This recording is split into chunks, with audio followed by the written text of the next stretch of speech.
Welcome to ECNTRADE Daily Video. Before we begin, it should be noted that any advice is of a general nature only and that your personal circumstances have not been taken into consideration. Hello everyone, my name is Rob Clayton and thank you for joining me.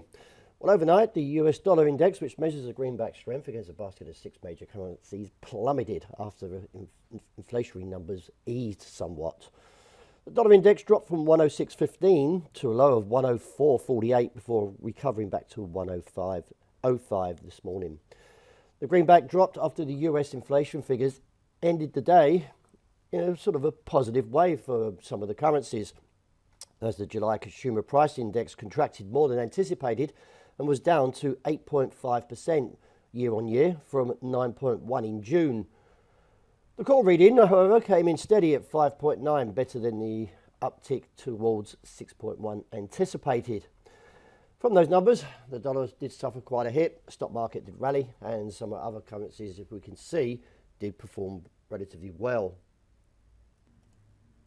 Viewing the Australian dollar, we can see there's such a vast candle, or quite an impressive one, after the market surged towards its target and reached at 70, 60, 65.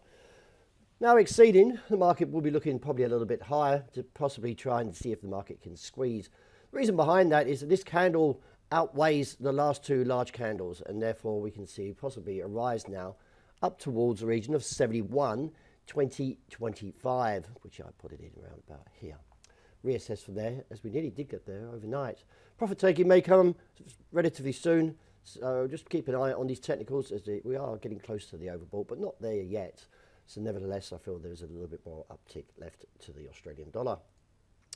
The euro crushes the top side of that 102.7080 overnight, and also penetrated the trend line down from, you can see here, roughly around 103.40. In light of the pattern, it's still relatively bullish. We've got a ADX that supports the market to rise further, and if the dollar does continue its trek, now down to 104 as a potential target, that puts the euro as an initial target of 104.30, which I have been calling for some time. The dollar yen, well, the market crushed the levels, or support level that is, at 133.80, and now trading around 132.80. Looking at the market, technically there is still a little bit more downside risk, and therefore could see a move to 130.50 area and reassess from there. Profit taking may actually emerge from here, as we did see a rebound from that level quite aggressively. The sterling, very much on track now after taking out the top side level of 121.45.55 and looking towards that region of 122 to 124. We are in 122 now, so looking up to this next entry around 124 and reassess from there.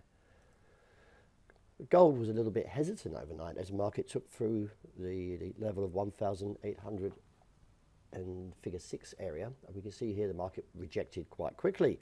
To some surprise, that the market did actually fall away, considering the dollar did actually drop quite aggressively, and we're now trading around 1,790. Keep an eye on this pattern here, because if we do see a further weaker play, then we may see the market actually take the challenge back to 86 and then reassess from there.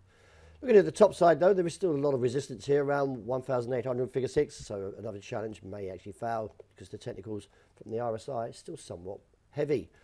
And wrapping up with oil, the market did take a brief look to the downside and rejected that area close to 86, and still very much on track to see a rise up towards the region, I feel, around 93.40 to $96 a barrel.